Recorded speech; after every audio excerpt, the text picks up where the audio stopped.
অস্ট্রেলিয়ার ১৬ বছরের কম বয়সীদের জন্য সামাজিক মাধ্যম নিষেধাজ্ঞা কার্যকর হতে যাচ্ছে এমন সময় যা দেশটির গ্রীষ্মকালীন দীর্ঘ স্কুল ছুটির সঙ্গে মিলেছে। এতে অনেক কিশোর কিশোরীর মধ্যে একাকিত্ব ও মানসিক চাপ বাড়ার আশঙ্কা দেখা দিয়েছে।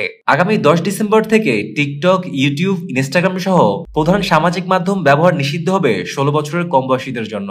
এই নিষেধাজ্ঞার ফলে দেশব্যাপী ১ মিলিয়নের বেশি কিশোর কিশোরী তাদের সামাজিক মাধ্যম অ্যাকাউন্ট হারাবে। এর মাত্র ৯ দিন পর শুরু হবে ডিসেম্বর থেকে জানুয়ারির দীর্ঘ স্কুল ছুটি। সিডনির ১৫ বছর বয়সী কিশোর আইরিস টলসন জানান, শুরুতে পরিবারের সঙ্গে সময় কাটালেও ছুটি দীর্ঘ হলে তিনি নিজেকে একা ও বিচ্ছিন্ন মনে করতে পারেন। তার মতে, সামাজিক যোগাযোগের বড় একটি মাধ্যম বন্ধ হয়ে যাওয়ায় পরিস্থিতি কঠিন হয়ে উঠতে পারে। মানসিক স্বাস্থ্য বিশেষজ্ঞরা বলছেন, স্কুল বন্ধ থাকাকালে সামাজিক মাধ্যম ছাড়তে হওয়া কিশোর কিশোরীদের জন্য বাড়তি চাপ তৈরি করতে পারে, বিশেষ করে যারা দূরবর্তী এলাকায় থাকে কিংবা সংখ্যালঘু বা এলজিবিটিকিউআই গোষ্ঠীর অন্তর্ভুক্ত।